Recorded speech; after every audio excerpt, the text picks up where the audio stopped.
Assalamualaikum warahmatullahi wabarakatuh. Perkenalkan, nama saya Triksi Alfikratun Najiha dengan NIM 2540.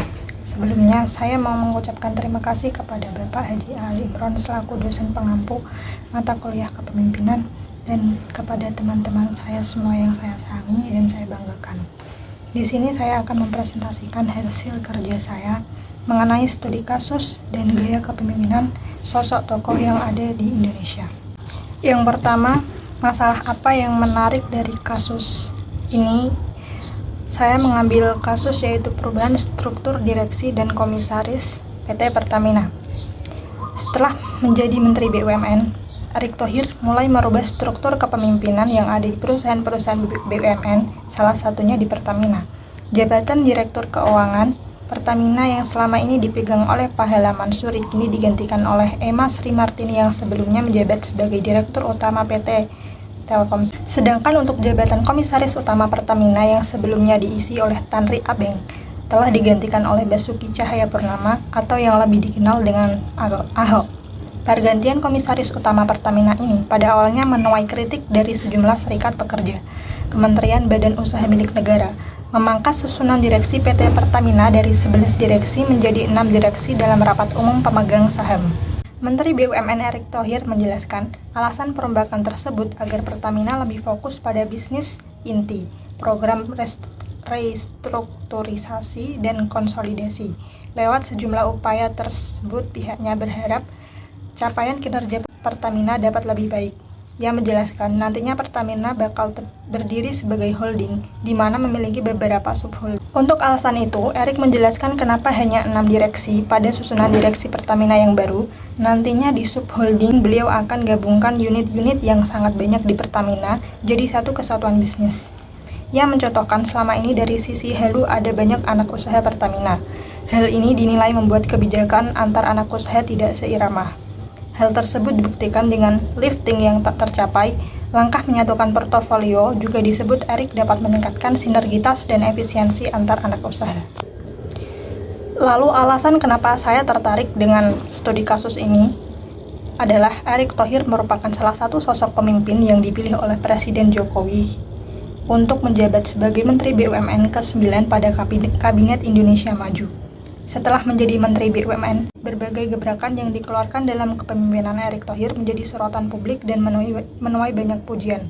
Beberapa gebrakan yang dikeluarkan oleh Erick Thohir sebagai Menteri BUMN tersebut didasarkan atas 5 hal prioritas, yang nantinya jika dijalankan dengan baik, akan menjadi satu pilar yang kuat. 5 hal prioritas tersebut terdiri atas nilai sosial dan ekonomi untuk Indonesia, inovasi model bisnis, kepemimpinan teknologi, peningkatan investasi, dan pengembangan. Dalam mengubah struktur BUMN, beliau telah memindah 7 pejabat eselon Kementerian BUMN menjadi petinggi BUMN, yang setara dengan Direktur Utama ataupun Wakil Direktur Utama.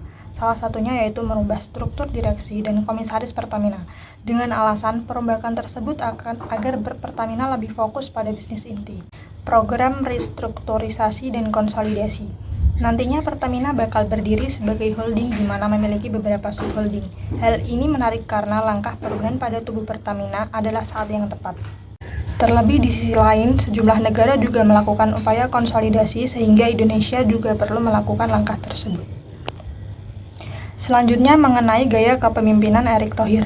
Dari kebijakan atau program yang telah disebutkan sebelumnya, dapat kita amati bahwa gaya atau tipe kepemimpinan yang digunakan oleh Erick Thohir adalah kepemimpinan transformasional. Tipe atau gaya kepemimpinan transformasional merupakan tipe kepemimpinan yang memiliki kemampuan untuk membawa berbagai macam perubahan yang besar terhadap individu ataupun perbaikan organisasi melalui inovasi, meninjau kembali struktur, proses, dan nilai organisasi untuk mencapai tujuan organisasi. Dalam hal ini, Erick Thohir merupakan tipe kepemimpinan transformasional karena beliau telah melakukan perubahan melalui kebijakan mengubah struktur organisasi di BUMN, mengubah konsep superholding BUMN menjadi subholding, dan menghentikan pembentukan anak usaha BUMN yang tidak jelas. Hal tersebut ditunjukkan untuk merampingkan BUMN agar dapat bekerja secara optimal dan efisien. Kesimpulan dari kasus ini adalah kepemimpinan transformasional adalah kepemimpinan yang memiliki kemampuan karismatik, mengedukasi nilai-nilai moral, dan mengembangkan kemampuan karyawan ke arah yang lebih baik. kepemimpinan ini memberikan semacam visi yang mengangkat potensi kerja dan komitmen para pengikut atau karyawan untuk menyelesaikan tugas-tugas dengan baik, dan akhirnya menghasilkan output maksimum. Erick Thohir merupakan salah satu sosok pemimpin yang dipilih oleh Presiden Joko Widodo untuk menjabat sebagai Menteri BUMN ke-9 pada Kabinet Indonesia Maju. Setelah menjadi Menteri BUMN, berbagai gebrakan yang dikeluarkan dalam kepemimpinan Erick Thohir menjadi sorotan publik dan menuai banyak pujian. Salah satunya yaitu mengubah struktur direksi dan komisaris Pertamina. Hal tersebut ditunjukkan untuk merampingkan BUMN agar dapat bekerja secara optimal dan efisien. Sekian presentasi dari saya, kurang lebihnya saya mohon maaf. Wassalamualaikum warahmatullahi wabarakatuh.